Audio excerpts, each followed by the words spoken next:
हम लोगों के इस शहर के अंदर क्या खासियत है।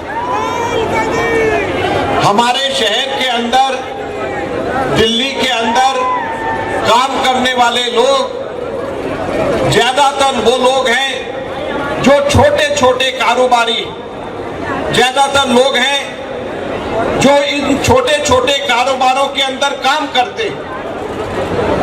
और पिछले 10 वर्षों के अंदर जब से कांग्रेस की सरकार गई है, मैं आप लोगों के सामने रखना चाहता हूं, आप मुझे बताएं, हमसे ले लिया, बीडीए ने जमीन काट काट करके डीएसआईआईडीसी को दी, केंद्र सरकार ने दिया। और ये कौन से छोटे इंडस्ट्रियल एरिया हैं जहां पे 250 गज की इंडस्ट्रीज है, 200 गज की इंडस्ट्रीज है, 200, 250 गज के कुटीर उद्योग, छोटे उद्योग, मध्यम उद्योग चलते हैं, जिसमें हर एक के अंदर किसी में 50, किसी में 10, किसी में 20 आदमी काम करते हैं। ये हम लोगों को आजीविका देता। मैं आपसे पूछता हूं, हमारी कांग्रेस पार्टी ने 33 इंडस्ट्रियल एरिया और उसके अलावा 25 बसईदारापुर जैसे, आनंद पर्वत जैसे इंडस्ट्रियल क्लस्टर एरियाज हम लोगों ने घोषित करे अपने समय के अंदर। पिछले 10 वर्ष में एक भी बता दें मोदी सरकार ने कहीं पर भी छोटे कुटीर उद्योगों के लिए, मध्यम वर्गीय लोगों का, जिसमें साधारण लोगों का फायदा होता है, उस सोच को वोट दीजिए और नरेंद्र मोदी सरकार को, भाजपा की सरकार को उखाड़ करके फेंक दीजिए। यही कहने के लिए मैं आप लोगों के बीच में आया हूं। बहुत बहुत धन्यवाद। जय हिंद, जय भारत।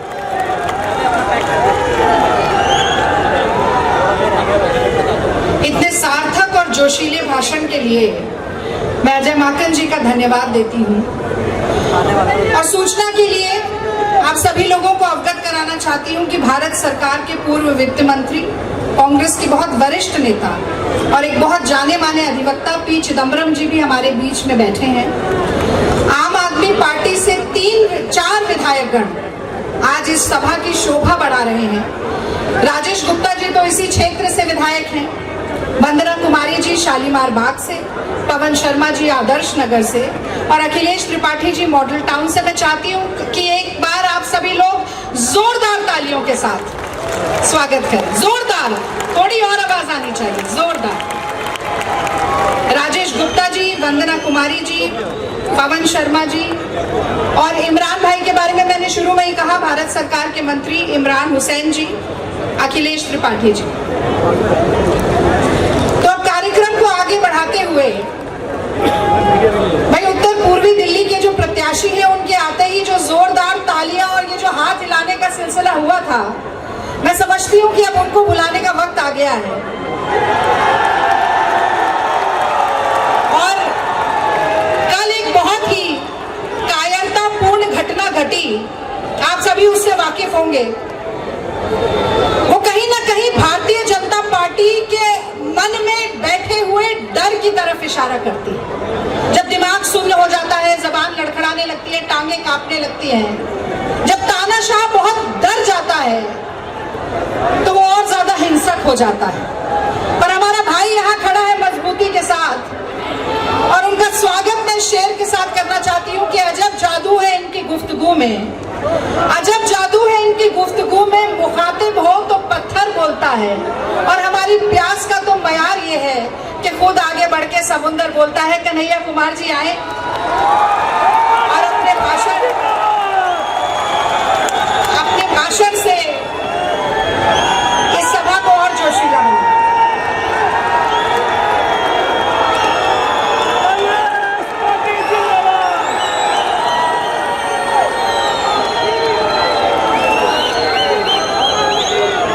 जय हिंद दोस्तों। मंच पर उपस्थित भारतीय राष्ट्रीय कांग्रेस के तमाम वरिष्ठ नेतागण, आम आदमी पार्टी के स्थानीय विधायक और इस सभा की अध्यक्षता कर रहे दिल्ली प्रदेश कांग्रेस कमेटी के माननीय अध्यक्ष जी, उपस्थित साथियों और अलग अलग जगह से आए हुए कांग्रेस परिवार के हमारे जाबाज कार्यकर्तागण, आप सबका मैं कांग्रेस पार्टी की ओर से बहुत हार्दिक अभिनंदन करता हूं। और मैं आपको बहुत धन्यवाद देता हूं कि जो प्यार दिल्ली कांग्रेस परिवार ने मुझे दिया है, जो परिवार इस गंभीर परिस्थिति में जिस मजबूती के साथ हमारे साथ खड़ा रहा है, मैं जीवन भर आपका ऋणी रहूंगा, आपका आभारी रहूंगा। आप सब जानते हैं कि थोड़ी ही देर में हमारे लोकप्रिय नेता, हमारे जननेता, जिन्होंने पूरे देश को कन्याकुमारी से लेकर कश्मीर तक, मणिपुर से लेकर मुंबई तक देश को जो जोड़ने का काम किया है, जो भाजपा की दहशत वाली राजनीति है, जो बांटने की राजनीति है, जो नफरत की राजनीति है, उस नफरत की राजनीति के खिलाफ हम नौजवानों के भीतर जो साहस भरने का काम किया है, आदरणीय राहुल जी थोड़ी देर में यहाँ पहुंच रहे हैं, आप सब उनका संबोधन सुनेंगे। उससे पहले मैं 2-3 बात आपसे कहना चाहता हूँ। पहली बात, अक्सर हम लोग सुना करते थे कि मेहंदी रंग लाती है सूख जाने के बाद। मैं कहता हूँ, मेहंदी रंग लाती है सूख जाने के बाद, और असली कांग्रेसियों की पहचान आती है मुश्किल वक्त आने के बाद। आप जो इस दौर में यहाँ खड़े हैं, कांग्रेस पार्टी का झंडा जो अपने हाथों में आपने थाम रखा है, यही कांग्रेस की विरासत है। ये पहली बार नहीं है दोस्तों कि अहंकारी सत्ता ने कहा हो कि हम कांग्रेस को समाप्त कर देंगे या कांग्रेस समाप्त हो जाएगी। मैं आपको याद दिलाना चाहता हूं, अंग्रेज अफसर भी यही कहा करते थे, जनरल डायर भी यही कहा करता था कि हम कांग्रेस को समाप्त कर देंगे। जिस साम्राज्य का सूरज अस्त नहीं होता था, 200 साल की उसकी गुलामी को बापू ने रघुपति राघव राजा राम, पतित पावन सीताराम, ईश्वर अल्लाह तेरो नाम, सबको सन्मति दे भगवान, ये गाना गा करके समाप्त कर दिया। साथियों, हम मानते हैं कि ये देश के लिए गंभीर वक्त है। हम मानते हैं इस देश को आजादी दिलाने वाली पार्टी, इस देश के लिए जान देने वाली पार्टी, हमारे नेता राष्ट्रपिता महात्मा गांधी ने इस देश को जोड़ कर रखने के लिए, भाईचारे के लिए, सद्भावना के लिए गोली खाई है। हम जानते हैं कि इस देश की एकता और अखंडता के लिए देश की पहली महिला प्रधानमंत्री श्रीमती इंदिरा गांधी ने अपने लिए, देश के लिए अपने ऊपर गोलियां खाई है। हम जानते हैं कि इस देश की सुरक्षा के लिए, इस देश की एकता के लिए हमारे पूर्व प्रधानमंत्री स्वर्गीय राजीव गांधी ने गोली खाई है। इसीलिए मैं आप तमाम कार्यकर्ताओं से कहना चाहता हूं, दोस्तों, भाजपा के छोटे मोटे नमूने गुंडों से घबराने का वक्त नहीं है। हम इनको बताएंगे कि देशभक्ति का मतलब क्या होता है। देशभक्ति का मतलब होता है देश के संविधान को अपने सीने से लगा करके रखना। देशभक्ति का मतलब होता है इस देश के भीतर रहने वाले जो 140 करोड़ लोग हैं, चाहे वो किसी भी जाति या धर्म के हों, उनको भारतीय समझना और उनको बराबरी का हक और अधिकार दिलाना। देशभक्ति का मतलब ये होता है कि देश के भीतर कहीं कोई दुर्घटना हुई हो, किसी के साथ भी अत्याचार और अन्याय हुआ हो, तो उसके पक्ष में खड़ा होना, शोषितों की आवाज बनना, मजदूरों, किसानों, नौजवानों, महिलाओं। हमने इनका झूठा वीडियो देखा है, हमने इनका झूठा मुकदमा देखा है, हमने इनकी जेल देखी है। इसीलिए हम कहते हैं कि जगह है कितनी जेल में तेरे, देख लिया है देखेंगे। इसीलिए न्याय और हक के लिए जो कांग्रेस पार्टी का संकल्प है कि पिछले 10 सालों से देश के लोगों के साथ जो अन्याय हुआ है, उस अन्याय के खिलाफ हमने ये तय किया है। हमारे नेता जब कन्याकुमारी से कश्मीर तक पैदल चल रहे थे तो देश के किसान उनसे आकर मिले, देश के नौजवान उनसे आकर मिले, देश की महिलाएं आकर उनसे मिली, देश के मजदूर आकर के उनसे मिले, नौकरी करने वाले वो लोग। सिपाही जी इधर खड़ा जी, ए सिपाही जी इधर खड़े हैं। सिपाही जी पेंशन मिलता है? नहीं मिलता है ना। 2004 के बाद से पेंशन नहीं मिलता है। कांग्रेस पार्टी की सरकार बनने दीजिए, अगर एमपी को पेंशन मिलेगा, प्रधानमंत्री को पेंशन मिलेगा, तो सिपाही को भी पेंशन देना पड़ेगा। इसीलिए कांग्रेस पार्टी 5 न्याय लेकर के आई है।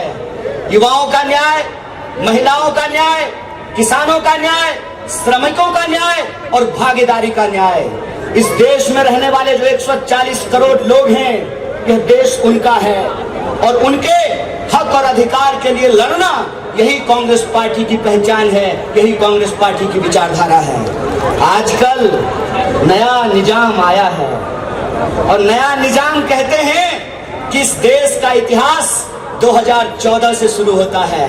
मैं कहता हूं जनाब, आपका इतिहास कमजोर है। श्रीमान थोड़ा ठीक से इतिहास पढ़िए। देश का इतिहास 2014 से नहीं शुरू होता है। देश का इतिहास 5000 साल का इतिहास है। देश का इतिहास सिंधु घाटी सभ्यता से शुरू होता है। और भारतीय होने का मतलब क्या होता है? भारतीय होने का मतलब होता है लोगों के बीच में भाईचारा होना, प्राणियों के बीच में सद्भावना होना। और धर्म का क्या अर्थ होता है? धर्म का अर्थ होता है निर्बल को शक्ति देना। धर्म का अर्थ ये होता है कि लोगों के बीच में मोहब्बत फैलाना। धर्म का अर्थ होता है असमानता को समाप्त करके समानता को स्थापित करना। धर्म का मतलब होता है अन्याय को समाप्त करके न्याय को स्थापित करना। इसीलिए मैं आप सबसे कहने आया हूं, आज देश एक गंभीर परिस्थिति से गुजर रहा है। इस देश का सच्चा कांग्रेसी कार्यकर्ता होने के नाते, वो पार्टी जो इस देश को आजादी दिलाई है, उस आजादी को बचाने के लिए जैसे हमारे पुरखों ने स्वतंत्रता सेनानी बनकर के इस देश को आजादी दिलाई है, उसी तरह से हम संविधान सेनानी बनकर के इस देश के संविधान की रक्षा करेंगे। बोलिए, आप संविधान सेनानी बनेंगे? दोनों हाथ उठा करके बोलिए, कोई हाथ नीचे नहीं रहना चाहिए। आप संविधान की रक्षा करेंगे? आप संविधान की रक्षा करेंगे तो संविधान के ऊपर हमला करने वाली इस पार्टी को हम कहना चाहते हैं, भाजपा को हम कहना चाहते हैं, अभी तो आप 10 साल के लिए शासन में आए हैं और 10 साल शासन में आकर के आपका ये मंसूबा बन गया है कि आप इस देश के संविधान को बदलना चाहते हैं। तो हम आपको कह देना चाहते हैं, हमारी विरासत इस देश की आजादी को लेकर लड़ने वाली विरासत है। हमारी विरासत राष्ट्रपिता महात्मा गांधी की विरासत है। हमारी विरासत डॉक्टर बाबा साहब भीमराव अंबेडकर की विरासत है। हमारी विरासत शहीद आजम भगत सिंह की विरासत है। और उसी विरासत पर चलते हुए कांग्रेस पार्टी ने इस देश की एकता और अखंडता को बना करके रखा। कांग्रेस पार्टी ने इस देश के लोगों को बराबरी का अधिकार दिया। बताइए, अगर संविधान नहीं होता, अगर संविधान की ताकत नहीं होती, तो क्या इस देश में हेलीकॉप्टर पर उड़ने वाला और जूता सिलने वाला का वोट बराबर होता क्या? ये संविधान की ताकत है। इस संविधान की रक्षा करना है हमको। इसीलिए हम आप सबसे ये आग्रह करने के लिए आए हैं। ये लाख कोशिश कर लें, ये लाख गुमराह करने की कोशिश करें, ये लाख आपको चाय की दुकान में, ट्रेनों में, बसों में, दफ्तरों में, व्हाट्सएप ग्रुप पर, शादी में, ब्याह में, लगन में आपको अपमानित करने की कोशिश करें, सीना ठोक करके कहिए कि हम बापू के सिपाही हैं, हमने हंसते हंसते गोली खाई है, इस देश को बचाने के लिए आखिरी सांस तक संघर्ष करेंगे। यह बात आपको पूरे गर्व से कहना चाहिए, पूरे अभिमान से कहना चाहिए। इसीलिए आप तमाम कार्यकर्ताओं से मैं कहने के लिए आया हूं, गंभीर समय है, लेकिन कांग्रेस पार्टी इस देश की सबसे बड़ी विपक्षी पार्टी है। जब ये कहते हैं कांग्रेस मुक्त भारत, इसका मतलब यह है कि इस देश की विपक्ष को समाप्त करके ये देश में तानाशाही थोपना चाहते हैं। इस तानाशाही के खिलाफ इस मुश्किल वक्त में हम तमाम लोगों को, तमाम कांग्रेस के परिवार को एकजुट होकर के रहना है और इनको कहना है, वह पथ क्या पथिक कुशलता क्या, जिस पथ में बिखरे सूल न हो, नाविक की धैर्य परीक्षा क्या, जब धाराएं प्रतिकूल न हो। मेरे यार, इस दिल्ली को जब जब जिसने भी कब्जा करने की कोशिश किया है वो नाकाम हुए हैं। यही दिल्ली का इतिहास है। इसीलिए मैं आप दिल्ली वासियों से ये कहने के लिए आया हूँ, ऐ दिल्ली वासियों, ऐ दिल्ली की ये हमारे आदरणीय बुजुर्गों, हमारी माताओं और बहनों, नौजवान दोस्तों, दुकानदारी करने वाले, बिजनेस करने वाले, नौकरी करने वाले, मैं दिल्ली के एक एक बासिंदे से ये कहने के लिए आया हूँ कि भाजपा पिछले 25 साल से दिल्ली को अपमानित कर रही है। भाजपा पिछले 25 साल से दिल्ली को इसलिए अपमानित कर रही है कि इनकी लाख कोशिशों के बावजूद ये दिल्ली की गद्दी पे काबिज नहीं हो पाए हैं। आज जब मैं उत्तर पूर्वी दिल्ली में जाता हूँ, लोगों से बात करता हूँ, तो लोग हमको बताते हैं एच.के. भगत जी के बारे में, लोग हमको बताते हैं शीला जी के बारे में, लोग हमको बताते हैं जे.पी. अग्रवाल जी के बारे में। तो हम अपने दिल्ली के एक एक कार्यकर्ता को कहना चाहते हैं, मजबूती से इंडिया अलायंस के साथ खड़े रहिए। दिल्ली का माहौल बदल रहा है। इस बार दिल्ली न्याय के लिए लड़ेगी। बोलिए, दिल्ली न्याय के लिए लड़ेगी, 5 न्याय और 25 गारंटी के लिए लड़ेगी। तो लड़ेगी दिल्ली न्याय के लिए और जीतेगी दिल्ली, यह भरोसा मैं आप सबको दिलाने के लिए आया हूं। सो आप तमाम कार्यकर्ता चुनाव के आखिरी दिन तक एकजुट रहिए और जब तक मतदान नहीं हो जाता है तब तक सचेत रहिए, सजग रहिए, एकजुट रहिए। ये गुमराह करने की कोशिश करेंगे, लड़ाने की कोशिश करेंगे, लेकिन लड़ना नहीं है, एकजुट रहना है और संविधान की रक्षा करना है। इस बार दिल्ली में जनता वोट का चोट करेगी तानाशाही के खिलाफ। इस बार दिल्ली का जनता वोट का चोट करेगी संविधान को तोड़ने वालों के खिलाफ। इन्हीं शब्दों के साथ एक बार पुनः पूरे सम्मानित मंच को धन्यवाद कहते हुए और हमारे कांग्रेस परिवार के, इंडिया अलायंस के, आम आदमी पार्टी के सभी सदस्यों को और आपके कार्यकर्ताओं को धन्यवाद कहकर अपनी बात को समाप्त करता हूं। बहुत बहुत धन्यवाद, शुक्रिया। जय हिंद, जय दिल्ली।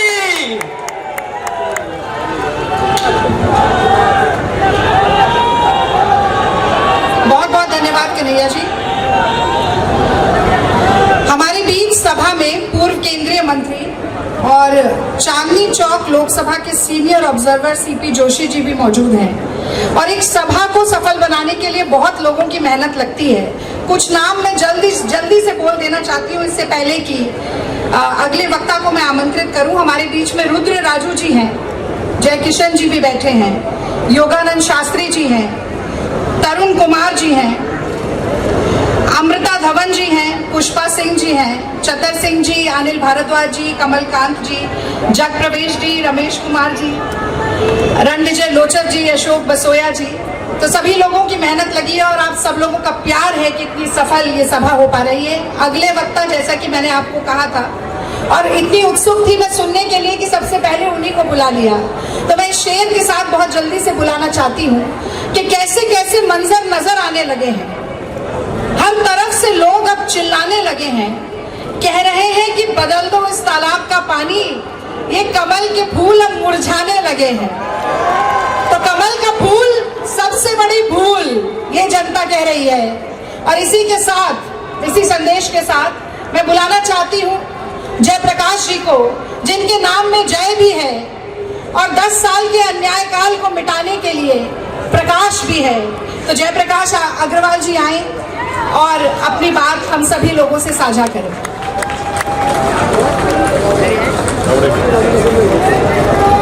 बहुत बहुत धन्यवाद रागिनी नायक जी।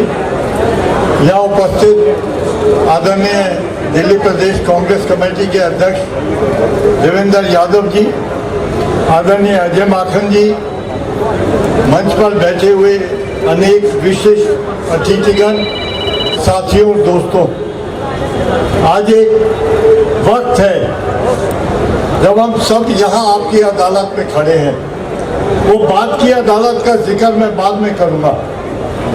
हम कांग्रेसी हैं और मैं ये देखना चाहता हूं कि आपके दिल में कांग्रेस के नेताओं के प्रति कितनी श्रद्धा है और आप उन्हें भूले तो नहीं। इंदिरा गांधी, इतनी हल्की आवाज से बोलोगे तो ये लगेगा आप भूल गए। इंदिरा गांधी, राजीव गांधी, और अब जो हमारी 20 साल तक कांग्रेस अध्यक्ष रही, उनकी जिंदाबाद का आपको नारा लगाना है। सोनिया गांधी, सोनिया गांधी। अब हमारे जो पूर्व अध्यक्ष हैं, जिनकी सभा आज होने वाली है, आदरणीय राहुल गांधी जी को सन लम्हों में यहाँ आने वाले हैं। आदरणीय राहुल गांधी, राहुल गांधी, और हमारे कांग्रेस अध्यक्ष खड़गे साहब, जिनके नेतृत्व में अब ये पूरा चुनाव लड़ा जा रहा है, वो हमारे नेतृत्व कर रहे हैं चुनाव में। आदरणीय खड़गे साहब, खड़गे साहब, मैं आपको जगाने आया हूं। कांग्रेसी कभी डरता नहीं, कांग्रेसी चुनौती से छिपता भी नहीं। जिस समय अंग्रेजों से लड़ाई हुई, कांग्रेस के हर नेता और कार्यकर्ता के पैर में घुंघरू बंधे थे। 15 साल, 16 साल, 20 साल वो नौजवान साथी जेलों में गए और इस देश को आजादी दिलाई। कांग्रेस के प्रधानमंत्री रहे, कांग्रेस के नीति और कार्यक्रम रहे। कांग्रेस किसी भी चुनौती के दौर से गुजरी हो, वो कभी कांग्रेस का कार्यकर्ता कमजोर नहीं पड़ा। बहुत लोगों ने कहा जब हम एक दौर से गुजरे थे कि ये किसी कांग्रेसी को दिखाओ और 1000 रुपए पाओ। मैं अब आपको, मुझे बहुत खुशी है अनाउंस करने में कि आदरणीय राहुल गांधी जी हमारे बीच आ गए हैं। जब वो आए मंच पे तो हम बहुत जोर से तालियां बजाकर उनका स्वागत करें।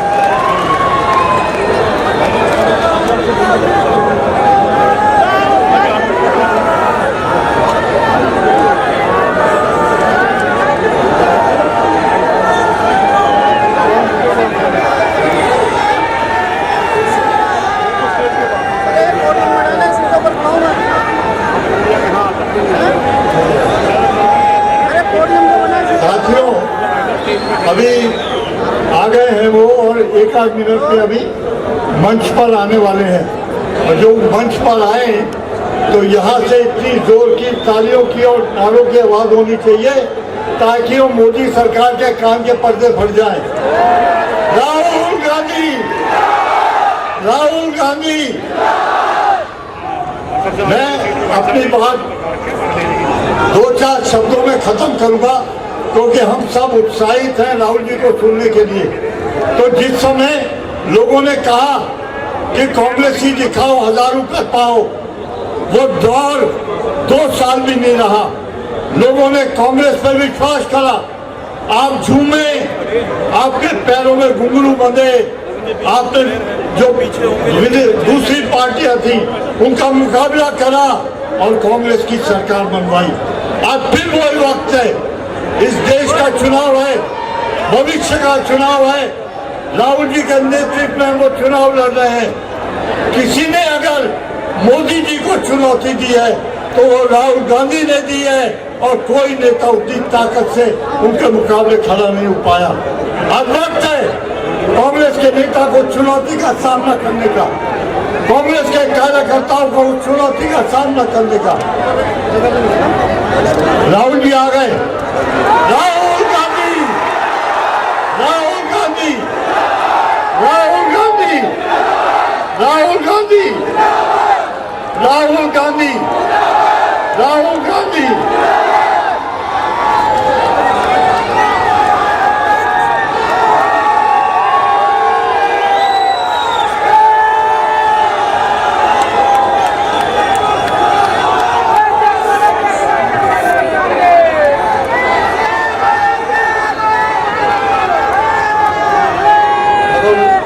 राहुल गांधी।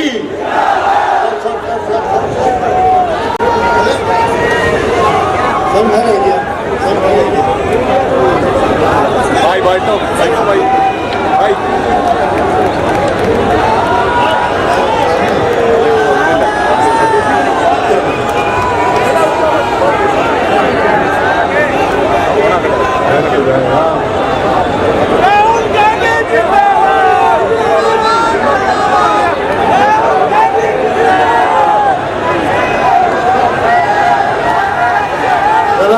राहुल जी के आने के बाद कोई भी शब्द काफी नहीं होते।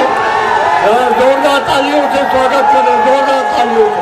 बहुत बहुत धन्यवाद, बहुत बहुत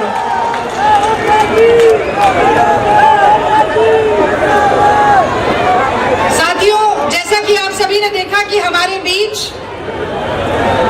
दिल्ली कांग्रेस कमेटी के प्रभारी दीपक बाबरिया जी आ चुके हैं। अखिल भारतीय कांग्रेस कमेटी के संगठन प्रभारी केसी वेणुगोपाल जी आ चुके हैं और हमारे बीच हमारे जननायक राहुल गांधी जी आ चुके हैं।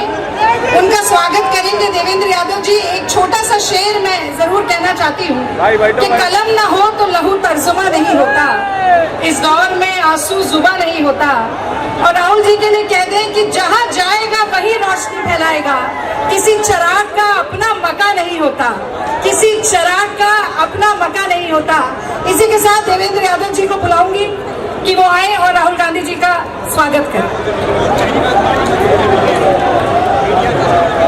सम्मानित साथियों, एक बार जोरदार नारे के साथ माननीय राहुल गांधी जी का हम स्वागत करेंगे। कांग्रेस पार्टी, दोनों हाथ खड़ा करके प्लीज। कांग्रेस पार्टी, माननीय राहुल गांधी। सम्मानित साथियों, आज इस चुनावी सभा में भारी तादाद में दिल्ली के विभिन्न कोनों से यहाँ उपस्थित मेरे भाइयों बहनों, नौजवान साथियों, हम सब न्याय योद्धा आदरणीय श्री राहुल गांधी जी को सुनने यहाँ पर पहुंचे हैं। आप जानते हैं माननीय राहुल गांधी जी ने न्याय की इस लड़ाई को अंजाम देने के लिए 10,000 किलोमीटर की यात्रा तय कर हम सबको आज यहाँ संबोधित करने आप आए हैं। एक बार जोरदार तालियों से माननीय राहुल गांधी जी का स्वागत कीजिए। कहते हैं लाख कोशिशें हुई कि माननीय राहुल गांधी जी लोगों की पीड़ा ना सुन सके, लाख कोशिश हुई कि संविधान को नष्ट कर दिया जाए, लेकिन कहते हैं कि हो पांव में जिसके ताकत, वो पांव में जिसके ताकत वो चल के रहता है, दुश्मन लाख गिराए वो संभल के रहता है। वो जिस चिराग में शिद्दत लो बढ़ाने की, वो जिस चिराग में शिद्दत लो बढ़ाने की हवाएं लाख बुझाए वो जल के रहता है। ऐसे माननीय राहुल गांधी जी को मैं सीधा आमंत्रित करता हूं कि वो अपने यात्रा के जो एक्सपीरियंसेस है वो शेयर करेंगे।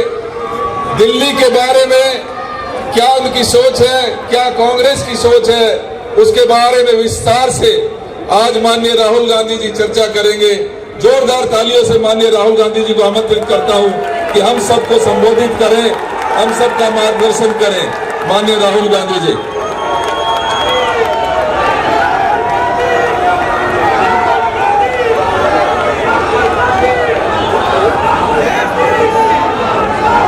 साथियों, चांदनी चौक पार्लियामेंट के बारे में एक विजन डॉक्यूमेंट मेरी तरफ से जनता के लिए है।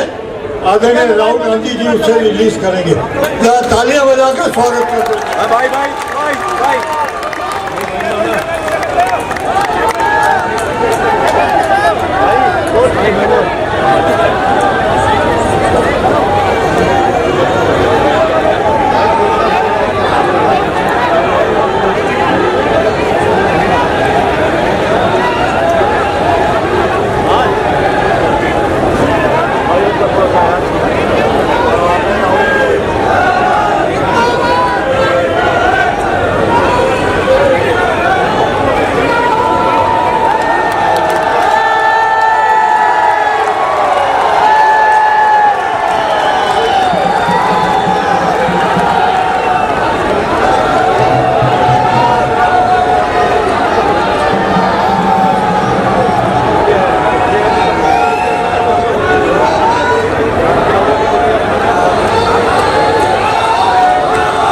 KC वेणुगोपाल जी,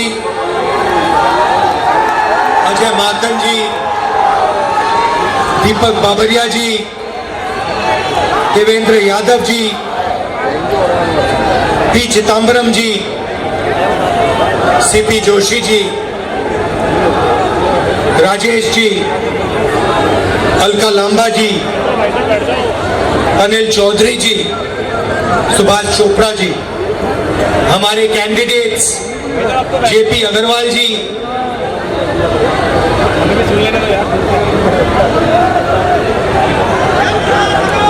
JP अग्रवाल जी, उदित राज जी और कन्हैया कुमार जी।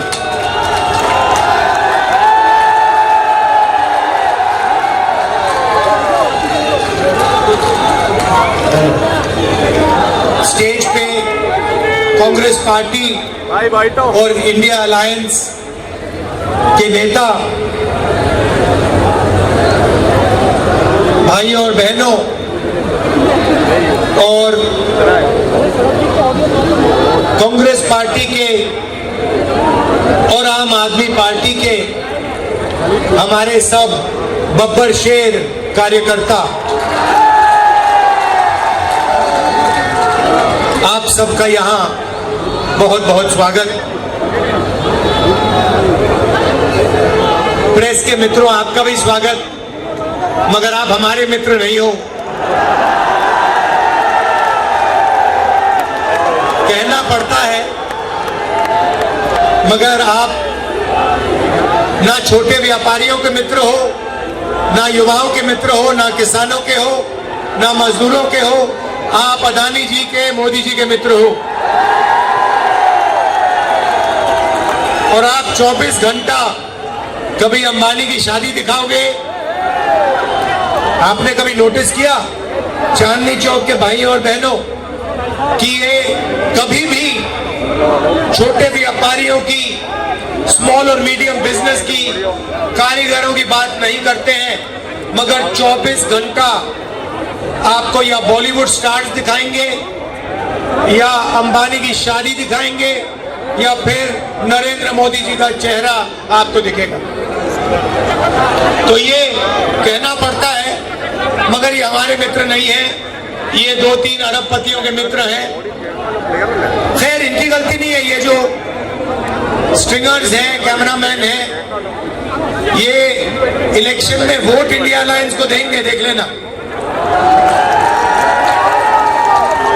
और आप याद रखिए, और कांग्रेस के कार्यकर्ता भी याद रखिए कि दिल्ली में 4 सीटें आम आदमी पार्टी लड़ रही है और 3 सीटें कांग्रेस पार्टी लड़ रही है।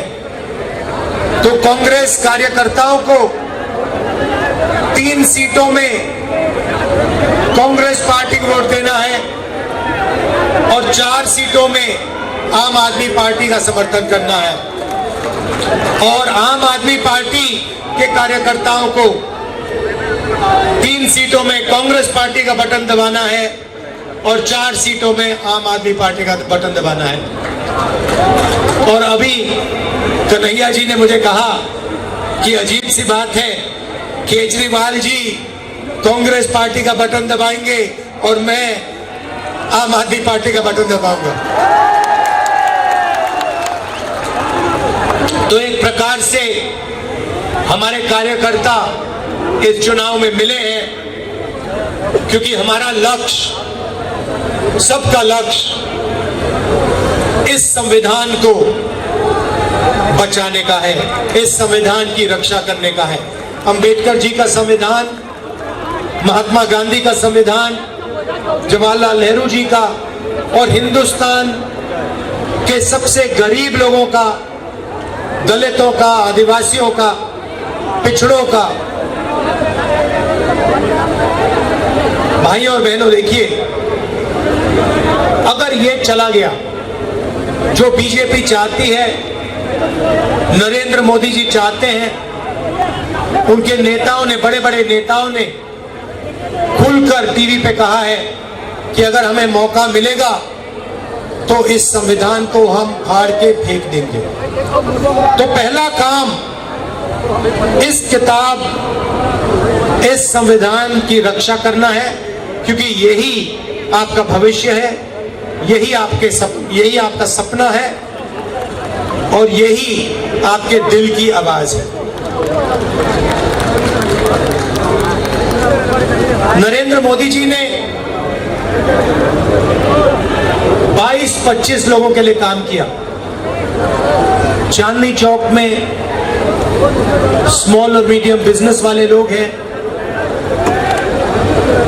दुकानदार हैं, ट्रेडर्स हैं। मैं आपसे पूछना चाहता हूं, नरेंद्र मोदी जी ने पिछले 10 सालों में आपके लिए क्या किया? नोटबंदी से क्या किया आपके लिए? मुझे बता दो, एक बात बता दो, एक काम जो नरेंद्र मोदी जी ने छोटे व्यापारियों के लिए, चांदनी चौक के व्यापारियों के लिए, दिल्ली के व्यापारियों के लिए एक काम किया तो बता दो मुझे, क्या है?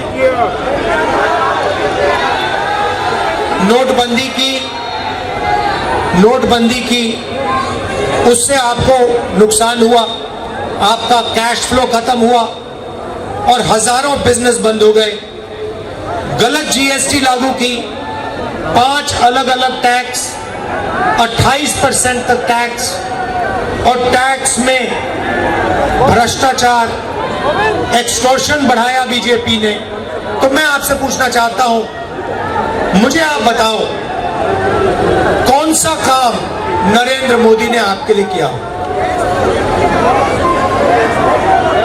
अब भाइयों और बहनों, छोटे व्यापारियों का उन्होंने 1 रुपया माफ नहीं किया, किसानों का 1 रुपया माफ नहीं किया, मजदूरों को 1 रुपया नहीं दिया, मगर अदानी का, अंबानी का, ऐसे बड़े बड़े अरबपतियों का 16 लाख करोड़ रुपया इन्होंने कर्जा माफ किया है।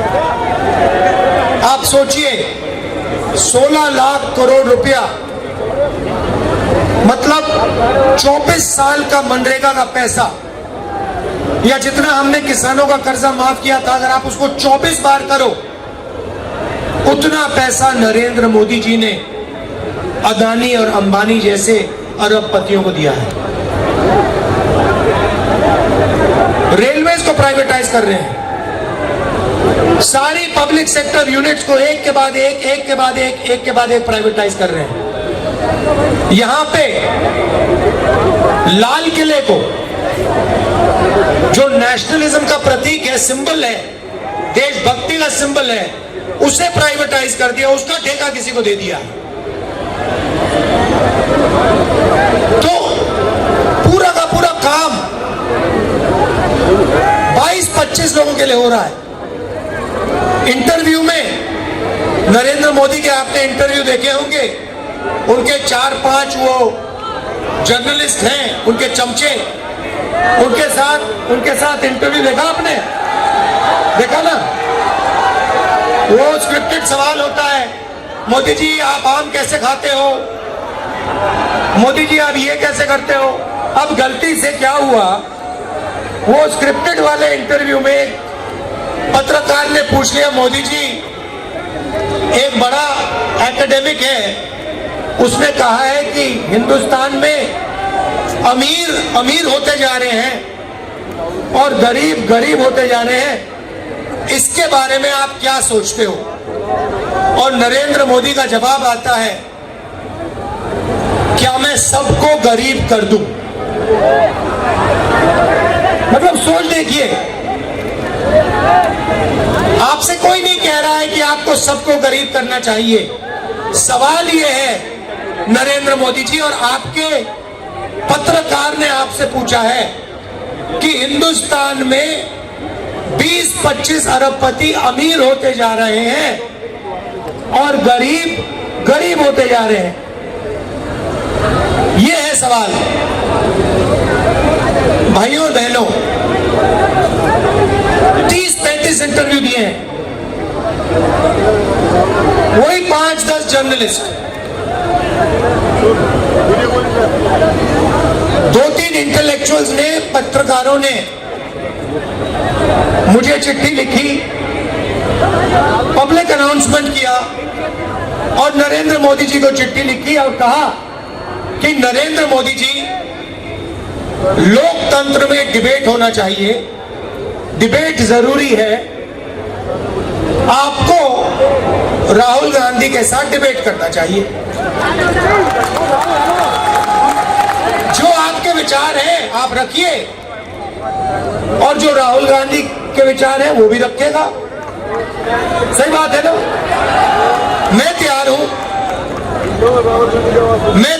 कहीं भी किसी टाइम भी नरेंद्र मोदी डिबेट करें मेरे साथ। आपको क्या लगता है नरेंद्र मोदी डिबेट करने आएंगे? नहीं आ सकते हैं, क्योंकि मैं आपको बताता हूं क्या होगा। सीधी सी बात है, नरेंद्र मोदी जी आएंगे, पहला सवाल मैं उनसे पूछूंगा, नरेंद्र मोदी जी आप मुझे बताइए, ये अदानी जी जो है इनका आपके साथ क्या रिश्ता है? हिंदुस्तान में आपने इनको एयरपोर्ट दिए, पोर्ट्स दिए, इंफ्रास्ट्रक्चर दिया, डिफेंस इंडस्ट्री आपने इनको दे दी, अग्निवीर आपने इनके लिए किया, जवानों से शहीदों का हक खींचीना। तो सबसे पहले मुझे बताइए, ये अदानी और आपका रिश्ता क्या है? पहली बार वहीं फंस जाएंगे। उसके बाद मैं इनसे पूछूंगा, भैया आपने ये जो इलेक्टोरल बॉन्ड्स का धंधा जो चलाया है, हफ्तेबाजी जो की है, जिसमें आप किसी को कॉन्ट्रैक्ट देते हो और कुछ ही दिन बाद वो उस कॉन्ट्रैक्ट के लिए आपको बीजेपी को पैसा देता है, या फिर सीबीआई ईडी आप उस पर डाल देते हो और फिर उसके बाद वो आपको पैसे देते हैं और फिर सीबीआई का केस, ईडी का केस खत्म हो जाता है। तो ये इलेक्टोरल बॉन्ड्स मुझे समझा दो। इसी में नरेंद्र मोदी फंस जाएंगे, डिबेट वहीं खत्म हो जाएगी। और मैंने मतलब किसानों की बात ही शुरू नहीं की।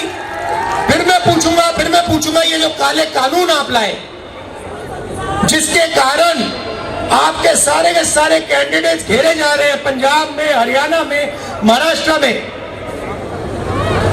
हिमाचल का जो सेब आपने किसानों से छीन कर अदानी को दिया, इसके बारे में आप समझाइए।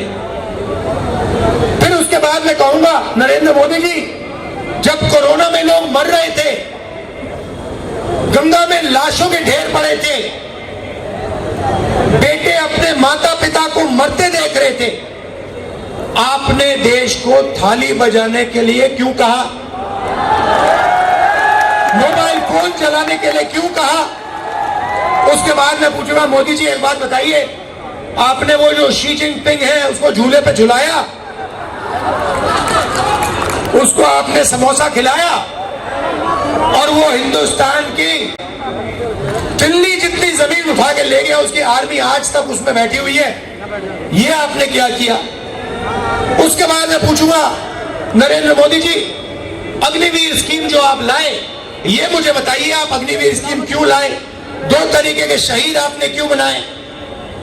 तो नरेंद्र मोदी डिबेट नहीं कर सकते हैं।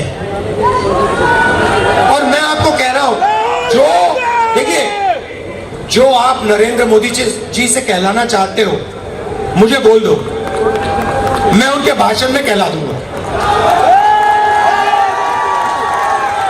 मैंने उनसे कहा, नरेंद्र मोदी जी, आप अदानी अंबानी का नाम नहीं लेते हो, आपको अदानी और अंबानी का नाम लेना चाहिए। उसके 2-3 दिन बाद नरेंद्र मोदी जी कहते हैं, अदानी अंबानी, अदानी अंबानी। मैं भाषण में, हम एक योजना लाए हैं जिसमें चांदनी चौक, दिल्ली और पूरे हिंदुस्तान के लोगों को जबरदस्त फायदा होने वाला है। महालक्ष्मी योजना, और आम आदमी पार्टी के कार्यकर्ता, कांग्रेस पार्टी के कार्यकर्ता, गठबंधन के कार्यकर्ताओं को हर घर में जाकर इस योजना के बारे में हिंदुस्तान के, दिल्ली के लोगों को समझाना पड़ेगा। अब ये योजना क्या है मैं आपको बताता हूं, और उसमें भी मैंने मोदी जी से कहलवा दिया। तो योजना है, नरेंद्र मोदी जी ने अरबपति बनाए, 22 अरबपति बनाए। हमने मन बनाया है कि हम करोड़ों लाखपति बनाने जा रहे हैं। चांदनी चौक में लोगों की लिस्ट बनेगी। चांदनी चौक में जो भी गरीबी रेखा से नीचे है, दिल्ली में जो भी गरीबी रेखा से नीचे है, जो भी परिवार गरीबी रेखा से नीचे है, उनकी लिस्ट बनेगी, पूरे हिंदुस्तान में बनेगी, करोड़ों परिवारों की लिस्ट बनेगी और फिर हर परिवार में से एक महिला का नाम चुना जाएगा और उस परिवार के बैंक अकाउंट में, उस महिला के बैंक अकाउंट में साल का 1 लाख रुपया इंडिया गठबंधन डालेगा। मतलब 8,500 रुपए महीने के ठकाठक अंदर। अब मैंने बोला, भाषण में बोल दिया ठकाठक अंदर।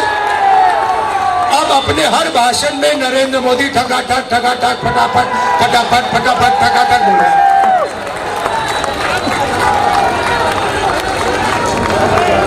जो भी कहलवाना है बोल दो, मैं कहला दूंगा। उसके बाद जो भी तुम भी कहलाना हो। पहले भैया नफरत फैलाते थे, देश में एक धर्म को दूसरे धर्म से लड़ाते थे। कुछ दिन पहले उनके चमचों ने इंटरव्यू किया, नरेंद्र मोदी जी कहते हैं जब मैं छोटा था, ईद के समय मेरे घर मुसलमान भाई खाना बेचते थे। अच्छा नरेंद्र मोदी जी, आप तो वेजिटेरियन हो।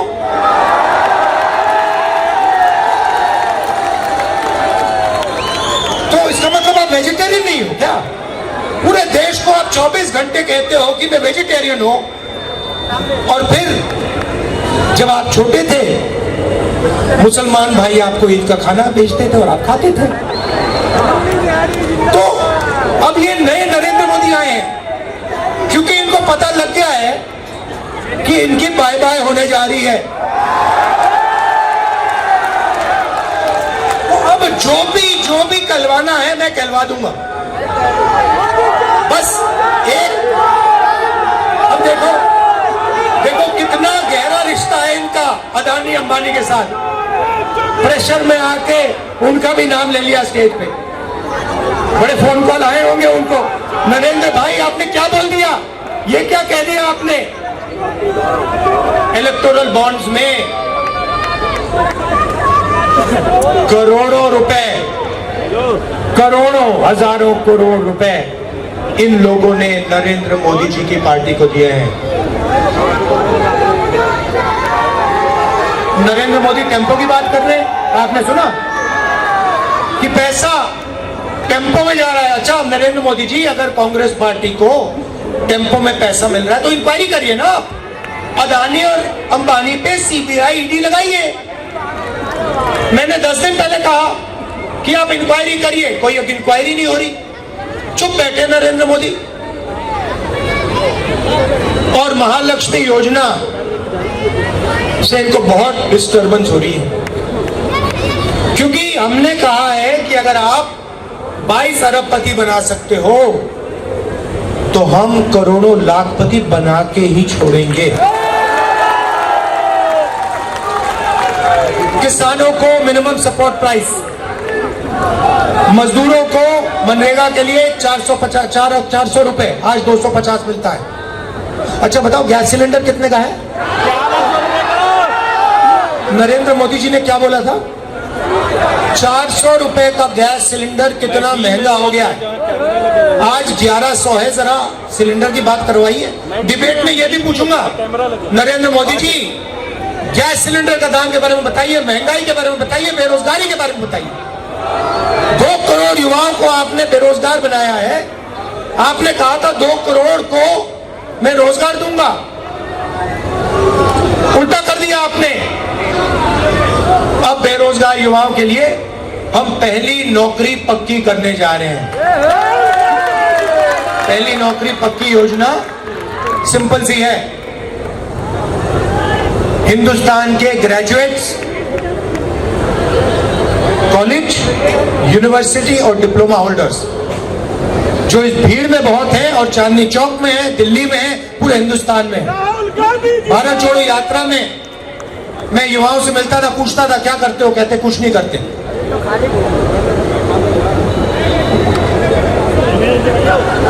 पता कैसे बैठे, मैं बताता हूं आपको। नरेंद्र मोदी कहते हैं भाई और बहनों, नाले में पाइप डालो। आप सोचो, नाले में पाइप डालो, नाले में गैस है, गैस पाइप में जाएगी, उस पाइप में से गैस को जलाओ और पकौड़े बनाओ। और मीडिया वाले कहते हैं वाह वाह क्या बात बोली, मजा आ गया, मजा आ गया। वो एयरफोर्स वालों को नरेंद्र मोदी कहते हैं, मतलब आप देखिए, मतलब 6 साल का बच्चा जानता है कि रेडार से, है ना, 6 साल का बच्चा जानता है कि रेडार से हवाई जहाज दिखता है, खराब मौसम में दिखता है। रेडार का यही पॉइंट होता है कि हवाई जहाज बादलों में, बारिश में, तूफान में दिख जाए। एयरफोर्स के जनरल बैठे हैं, नरेंद्र मोदी एयरफोर्स के जनरल से कहते हैं देखो देखो आज बादल हैं, अगर हमारे हवाई जहाज जाएंगे तो रेडार नहीं देख पाएगा उनको। 6 साल का बच्चा समझता है, प्रधानमंत्री नहीं समझता, और प्रधानमंत्री एयरफोर्स के जनरल्स को ये बोल रहा है। और मीडिया कह रहे हैं वाह रे वाह, वाह रे वाह, मजा आ गया, मजा आ गया, मजा आ गया। क्या बात बोली, क्या बात बोली, चमत्कार चमत्कार चमत्कार।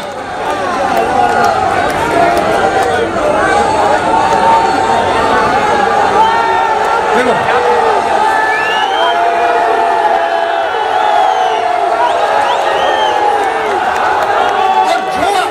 और जो इनके सामने खड़ा होता है, आप देखो, आप देखो, जो इनके सामने खड़ा होता है, जो खड़ा होता है इनके सामने, सीबीआई, ईडी, इनकम टैक्स। मेरी ईडी से इंटेरोगेशन करी 55 घंटे, 55 घंटे मेरी इंटेरोगेशन की। मैं आपको बता रहा हूं, ईडी वाले थक गए। मेरा घर छीन लिया। घर जब छीना, मैंने इनको चाबी दी, मैंने कहा भैया घर नहीं चाहिए तुम्हारा। मेरे पास हिंदुस्तान में करोड़ों घर है, चांदनी चौक में हजारों घर है मेरे, लोगों के दिल में मेरा घर है, मुझे घर की जरूरत नहीं है। मैं 4000 किलोमीटर चला हूं, कन्याकुमारी से कश्मीर, नफरत के बाजार में मोहब्बत की दुकान खोली है। और वही आम आदमी पार्टी, कांग्रेस पार्टी और हम सब मिलकर चांदनी चौक में और दिल्ली में नफरत के बाजार में मोहब्बत की दुकान 7 में से 60 सीट लेने जा रहे हैं। केजरीवाल जी को भी जेल में डाला, सोरेन जी को जेल में डाला, और लिस्ट बनी हुई है कांग्रेस पार्टी में से सीबीआई, ईडी दबाकर एक के बाद एक नेताओं को ले जा रहे हैं, ले जा रहे हैं। दिल्ली से ही अभी एक को उठा के ले गए, है ना। मैं कहता हूं अच्छा है, जितने ले जाए उतना अच्छा है। हमें नहीं चाहिए ये नेता, डरपोक नहीं चाहिए हमें बाबा शेर चाहिए। हमारी ये लड़ाई है संविधान की, हमें बाबा शेर चाहिए। ये टाइगर बैठे हुए सारे के सारे, लगा दो ईडी इन पे, लगा दो सीबीआई, लगा दो इनकम टैक्स, कुछ फर्क नहीं पड़ता। टाइगर है टाइगर।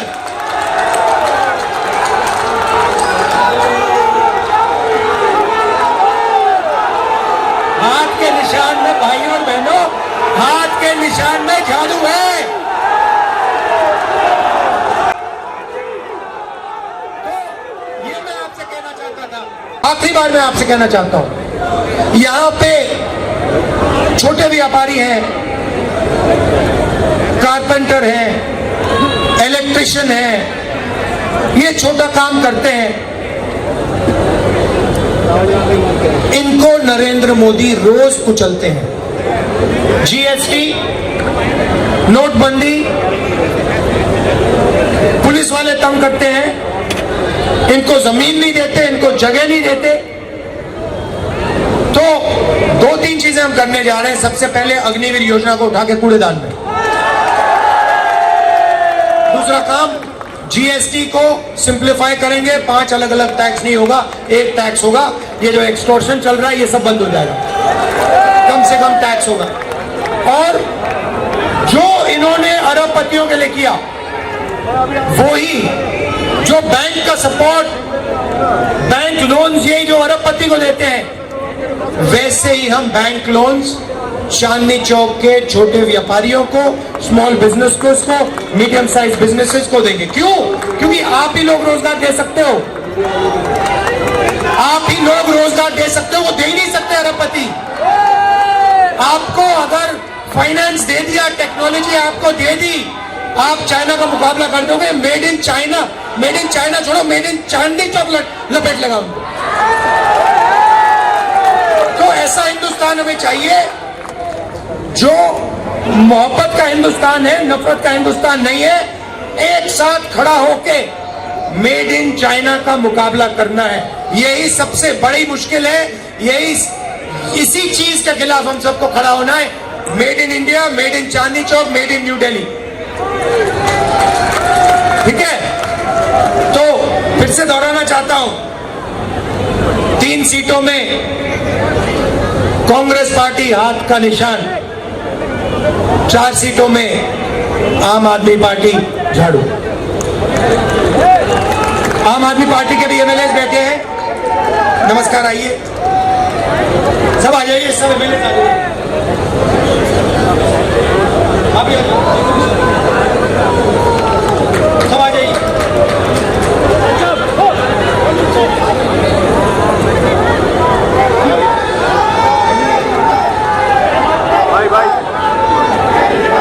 भाई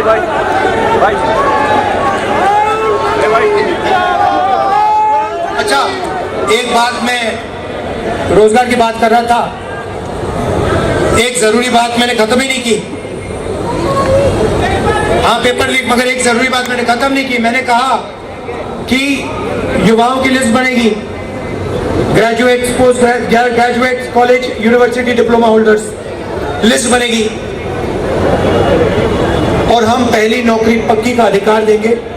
1 साल की नौकरी होगी, ट्रेनिंग होगी, साल का 1 लाख रुपया अनएम्प्लॉयड युवाओं के बैंक अकाउंट में जाएगा। महीने का 8,500 रुपए ठगा और आखिरी बात, जब यूपीए की सरकार थी, हम भोजन का अधिकार लाए थे। ये हमारा स्कीम है, नरेंद्र मोदी जी हमारी स्कीम को चलाते हैं।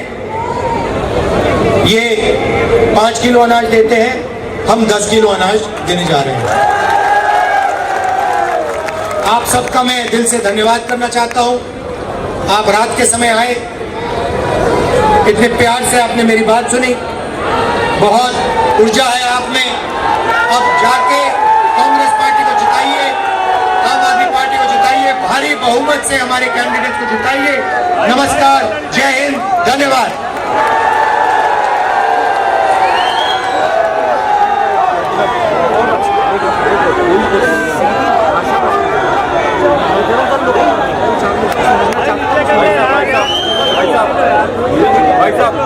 जुमलेबाजी का, झूठ, फरेब और पाखंड का क्या जबरदस्त पर्दाफाश हुआ है इस ऐतिहासिक रैली में। तो राहुल जी, मैं एक बात जरूर कहना चाहती हूँ कि जिन प्रधानमंत्री ने 10 साल में एक प्रेस वार्ता नहीं की, बिना टेलीप्रॉम्प्टर देखे एक भाषण नहीं दिया, वो डिबेट में आपके सामने ना आएंगे ना टिक पाएंगे। इस बात पे एक बार जोरदार ताली बजाइए। और अब धन्यवाद ज्ञापन के लिए मैं हमारे क्षेत्र के आदर्श नगर के जिलाध्यक्ष मनोज यादव जी से आग्रह करती हूं कि वो आए और अपनी बात आप सभी के समक्ष रखें। धन्यवाद रागिनी जी। कांग्रेस पार्टी, कांग्रेस पार्टी, जननायक राहुल गांधी, जननायक राहुल गांधी। सम्मानित मंच पे विराजमान हमारे जननायक, न्याय योद्धा श्री राहुल गांधी जी और सभी नेतागण, मेरे सामने बैठे हुए सभी कांग्रेस के बब्बर शेर, और अभी रागनी जी कह रही थी शेरनी नहीं बोलते, तो जो हमारी बहनें बैठी हैं बब्बर शेरनी, और राहुल जी आपके नेतृत्व में जो आपकी 5 गारंटी हैं और 25 जो गारंटी दी है और 5 न्याय, उसको हम अपने क्षेत्र में पूरी दिल्ली में आपके नेतृत्व में देवेंद्र यादव जी हमारे प्रदेश अध्यक्ष हैं, उनके नेतृत्व में घर घर जाकर उन गारंटी कार्ड को भरवा रहे हैं और लोगों तक ये स्कीम पहुंचा रहे हैं। आपको यकीन दिलाना चाहते हैं कि दिल्ली में हमारे कार्यकर्ता, चांदनी चौक की मैं बात करता हूं, आपको जयप्रकाश अग्रवाल जी को जिताकर देंगे, ऐसा हमारा पूरा विश्वास है और हमारे सारे कार्यकर्ता आपकी योजनाओं के साथ हैं। आपका बहुत बहुत धन्यवाद, आप यहाँ आए, बहुत बहुत धन्यवाद। जय हिंद, जय भारत, जय कांग्रेस।